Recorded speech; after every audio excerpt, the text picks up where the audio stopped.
Inter Miami ഇന്നലെ ലാ ഗാലക്സിയയുമായി ഏറ്റുമുട്ടിയിരുന്നു. Lionel മെസ്സിയുടെ അവസാന നിമിഷത്തെ ഗോളിലൂടെയാണ് ഇന്റർ മയാമി തോൽവിയിൽ നിന്നും രക്ഷപ്പെട്ടത്. മെസ്സി ഗോൾ നേടിയതോടുകൂടി മത്സരം സമനിലയിൽ കലാശിക്കുകയാണ് ചെയ്തത്. തോൽവിയിലേക്ക് നീങ്ങുമെന്ന് തോന്നിച്ചിരിക്കെയായിരുന്നു സൂപ്പർ താരമായ മെസ്സിയുടെ അവസാന നിമിഷത്തെ ഗോൾ വരുന്നത്. രണ്ടാം പകുതിയിലാണ് ഗാലക്സിയയും മുന്നിലെത്തുന്നത്. എന്നാൽ അധികം ആയുസ്സുണ്ടായിരുന്നില്ല. മത്സരം അവസാനിക്കാൻ മിനിറ്റുകൾ ശേഷിക്കെ മെസ്സി മറുപടി നൽകി. എന്നാൽ ആദ്യ പകുതിയിൽ തന്നെ ഗാലക്സിക്ക് ഒരു സുവർണാവസരം എന്ന പോലെ പെനാൽറ്റി ലഭിച്ചിരുന്നു. ബാർസലോണയുടെ മുൻ യുവ സൂപ്പർ താരമായ റിക്കി പുയിങ്ക് എടുത്ത പെനാൽറ്റി ഗോൾ കീപ്പറായ കലൻഡർ തട്ടിയകറ്റുകയായിരുന്നു. എന്നാൽ ഇപ്പോൾ വൈറലതല്ല.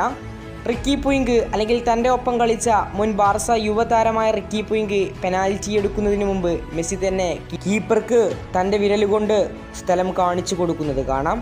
പെനാൽറ്റി എവിടേക്കാണ് വരുന്നതെന്ന കൃത്യമായ റൂട്ടാണ് മെസ്സി കീപ്പർക്ക് നൽകിയത്. കീപ്പർ അതേ സ്ഥലത്തേക്ക് ചാടുകയും റിക്കി പുയിങ്കിൻ്റെ പെനാൽറ്റി തടഞ്ഞിടുകയും ചെയ്തു. ഇത് കളിയിലെ വലിയൊരു വഴിത്തിരിവാണായത്. ഈ പെനാൽറ്റി എങ്ങാനും ഗോളാവുകയാണെങ്കിൽ മിയാമി വീണ്ടും പണിപ്പെട്ടേനെ.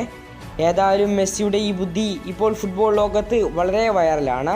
ഈ വീഡിയോ ക്ലിപ്പും സോഷ്യൽ മീഡിയയിൽ ഒന്നടക്കം വൈറലായിട്ടുണ്ട്. ഇനി 3-ാം തീയതിയാണ് മിയാമിക്ക് അടുത്ത MLS പോരാട്ടമുള്ളത്. ഒരു മത്സരത്തിൽ വിജയിക്കുകയും മറ്റൊരു മത്സരത്തിൽ സമനിലയിലും കലാശിച്ച മിയാമി പോയിന്റ് ടേബിളിൻ്റെ മുൻപന്തിയിൽ തന്നെയാണ് നിലവിലുള്ളത്.